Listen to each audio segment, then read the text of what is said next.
पूरी दुनिया में हर दूसरा नौजवान एक बीमारी का शिकार है जिसे हम और आप डिप्रेशन कहते हैं। दर हकीकत ये डिप्रेशन है क्या? डिप्रेशन यानी आप शैतान की गिरफ्त में आ चुके हैं।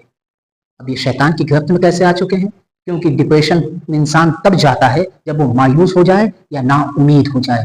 मायूसी और ना उम्मीदी ये शैतान का बहुत बड़ा हथियार है। हो सकता है कि इंसान जो काम कर रहा है वो काम नाकाम हो जाए, मगर याद रहे वो काम कामयाब नहीं हुआ, इसका मतलब ये नहीं है कि आप कामयाब नहीं हैं। इस्लाम ने हमेशा जोर दिया है कोई भी काम करने से पहले मशवरा करो, बुजुर्गों से, उलमा से, दानिश्वरों से, उन लोगों से जो उस फील्ड में उस काम के माहिरीन हैं। अगर कोई काम मशवरे से होगा तो उस काम का नाकाम होना बहुत कम परसेंटेज पाया जाता है। जो काम मशवरे से किया जाए उसकी नाकामी के परसेंटेज बहुत कम है और कामयाबी के परसेंटेज बहुत ज्यादा। इसीलिए इस्लाम हमेशा कहता है कि अपने काम को मशवरे से किया करो। डिप्रेशन में आ जाते हैं, फैमिली प्रॉब्लम्स बहुत है। ऐसे मरहले में इस्लाम आपको क्या कहता है कि जब कभी आप पे फैमिली का प्रेशर आ जाए तो घर के बड़े बुजुर्गों पर यानी वालिदैन के पास जाकर बैठे, वालिदैन से मशवरा लें, बिलखुसूस अपने वालिद की नसीहतों को सुने। वो आपको क्या एडवाइस देते हैं, आपकी वालिदा आपको क्या एडवाइस देती है, आपके रिश्तेदार आपको क्या एडवाइस देते हैं।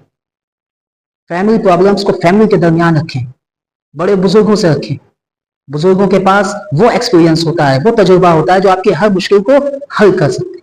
याद रखिए दोस्तों, जब इंसान मायूसी और नाउमीदी से तन्हाई अख्तियार करता है तो वो शैतान के बिल्कुल पकड़ में होता है। वो शैतान उसे जंजीरों में जकड़ने की कोशिश करता है, तो इंसान को तरह तरह का ख्यालात आते हैं। इसीलिए हदीसों में मासूमीन ने फरमाया है कि जाओ सैर करो, दुनिया घूमो, यानी आप जहां जा सकते हैं, जिसे हमारी जबान में पिकनिक कहते हैं, कि जब आप अपने घर से ग्रीनरी की तरफ जाएंगे, पहाड़ों की तरफ जाएंगे, नेचर को देखेंगे तो एक जहनी सुकून मिलेगा। और सिर्फ खुदा की कुदरत के साथ साथ आप ऐसे लोगों को भी देखेंगे कि जो आपसे ज्यादा परेशान हैं, आपसे ज्यादा उनकी जिंदगी में स्ट्रगल हैं, लेकिन वो सर्वाइव कर रहे हैं, तो उन्हें देखकर इंसान में हिम्मत आ जाती है।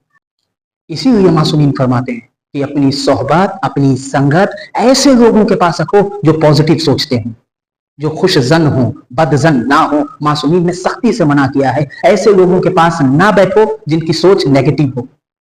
जो लोग बदजन हो, बदजनों के पास बैठने से मना किया गया है। जिनकी सोच नेगेटिव में रहती है उनके पास बैठने से मना किया गया है। मशवरा उनसे लो जो खुश जहन हो, मशवरा उनसे लो जो दानिश्वर हैं, मशवरा उनसे लो जो एक्सपीरियंस वाले हैं। उलमा के पास बैठो। तन्हाई इंसान को मायूसी से नाउमीदी की तरफ और नाउमीदी से कुफ्र की तरफ ले जाती है। इस्लाम ने कभी नहीं कहा है कि आप तन्हा रहें, ना, इस्लाम कहता है कि आप सोसाइटी के साथ रहें।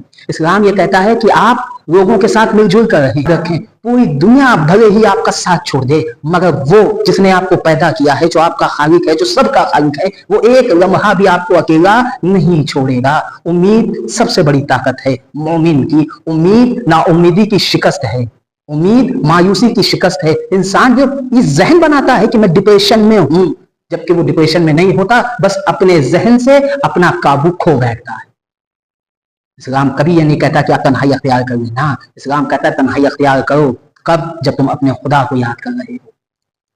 मगर पूरी जिंदगी सोशल वर्क में बिताओ, समाज के साथ बिताओ, लोगों के साथ बिताओ, लोगों के साथ उठो बैठो। किनके साथ? जो दानिश्वर हैं, जो उलमा हैं, जो पढ़े लिखे हैं। जिसकी वजह से आप डिप्रेशन में जा रहे हैं, तो आप पहले ये देखें कि जो काम आप कर रहे हैं वो दीन के दायरे में आता है या नहीं, उस समाज के कवानीन में आता है या नहीं आता।